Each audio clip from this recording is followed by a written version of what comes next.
হরে কৃষ্ণ কৃষ্ণ কৃষ্ণ হরে হরে, হরে রাম রাম রাম হরে হরে। বন্ধুরা, আজ আমরা আলোচনা করব এক বিশেষ আধ্যাত্মিক দিনের কথা, যেটি হলো চন্দ্র দর্শন। নতুন চাঁদ দেখা বা অমাবস্যার পর প্রথম চাঁদ দর্শন হিন্দু ধর্মে এক অত্যন্ত শুভ মুহূর্ত হিসাবে গণ্য করা হয়। এটি শুধুমাত্র ধর্মীয় নয়, জ্যোতিষশাস্ত্রেও অত্যন্ত গুরুত্বপূর্ণ। চন্দ্র দর্শন আমাদের জীবনে স্থিরতা, মানসিক শান্তি এবং সমৃদ্ধি নিয়ে আসে।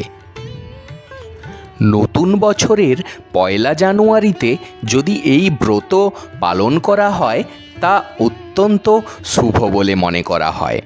তবে এই দিনে সন্ধ্যায় পরিষ্কার আকাশে চাঁদকে দর্শন করে প্রার্থনা করা হয়। চন্দ্রদেবকে মন্থনকালে উৎপন্ন দেবতাদের মধ্যে একজন বলে বিবেচনা করা হয়। তিনি মন ও শান্তির প্রতীক। উপাচার এবং প্রার্থনাগুলি আপনাদের সাথে আলোচনা করে নেওয়া যাক। ব্রতের দিন সকালে স্নান করে পরিষ্কার কাপড় পরিধান করুন। সারাদিন উপবাস পালন করা হয়। সন্ধ্যায় চন্দ্র দর্শনের পর ফলাহার বা নিরামিষ আহার করা যেতে পারে। একটি পরিষ্কার স্থানে চন্দ্রদেবের প্রতীক বা ছবি রেখে পূজা করুন। প্রার্থনা করার সময় চন্দ্রদেবকে ধূপ, প্রদীপ, ফুল এবং মিষ্টি নিবেদন করুন। এই সময়ে মন্ত্র উচ্চারণ করুন, ওং শ্রাং শ্রীং শ্রৌং স চন্দ্রমসে নমঃ। ওং শ্রাং শ্রীং শ্রৌং স চন্দ্রমসে নমঃ। সন্ধ্যায় চাঁদ উদিত হলে চন্দ্রদেবকে দর্শন করে অর্ঘ্য দিন এবং প্রার্থনা করুন। এই ব্রত পালন করলে জীবনে সুখ, শান্তি এবং মনোবল বৃদ্ধি পায়। এটি মানসিক চাপও হ্রাস করে এবং চন্দ্রের শুভ প্রভাব আপনার জীবনে আলোকিত হয়। চন্দ্রদেবকে চঞ্চল মন এবং শীতলতা প্রদানকারী দেবতা হিসাবে গণ্য করা হয়। তাই এই ব্রত পালন করলে চন্দ্রদেবের কৃপা লাভ হয়, যা জীবনে সুখ ও শান্তি আনে। এই ব্রত পালন করলে জীবনে সৌভাগ্য বৃদ্ধি পায় এবং আর্থিক সচ্ছলতা আসে।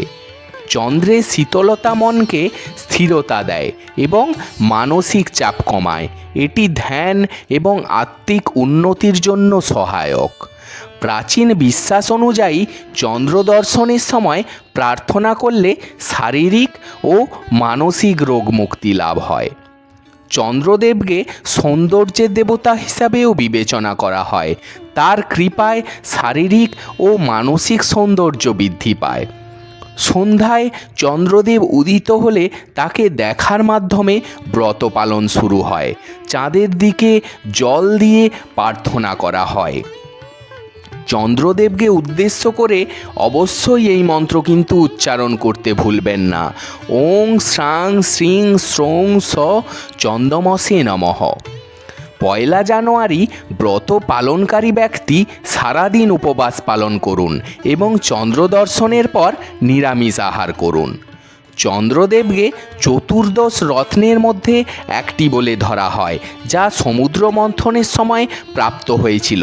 তার শীতলতা ও শুভ শক্তি সকল জীবের মঙ্গল কামনা করে। চন্দ্রদর্শন ব্রত শুধুমাত্র একটি আধ্যাত্মিক আচার নয়, এটি একটি ব্যক্তিগত শান্তি ও সুখের উৎস। এটি মনোবল বাড়ায়, জীবনের প্রতিকূলতাগুলো সহজে মোকাবিলা করার শক্তি দেয় এবং মানসিক শুদ্ধি অর্জনে সহায়তা করে। বন্ধুরা, চন্দ্র দর্শন শুধুমাত্র একটি আচার নয়, এটি আমাদের জীবনের মানসিক ও আধ্যাত্মিক উন্নতির পথ। তাই আসুন আমরা এই বিশেষ দিনটির পূর্ণ সদ্ব্যবহার করি এবং চন্দ্রদেবতার আশীর্বাদ লাভ করি। চাঁদের আলো আমাদের জীবনকে শুভ ও সমৃদ্ধিতে ভরিয়ে তুলুক। নতুন বছর আপনাদের সবার ভালো যাক, এই কামনা করি। বন্ধুরা, এই ভিডিওটি যদি আপনাদের ভালো লেগে থাকে তাহলে অবশ্যই লাইক, শেয়ার এবং সাবস্ক্রাইব করতে ভুলবেন না। আরও এরকম নতুন নতুন ব্রতকথা, ব্রত মাহাত্ম্য, আচার উপাচার পেতে আমাদের চ্যানেলের সঙ্গে অবশ্যই জুড়ে থাকবেন এবং অবশ্যই কমেন্টে জানান চন্দ্র দর্শনের অভিজ্ঞতা আপনার কেমন হয়েছে। ধন্যবাদ।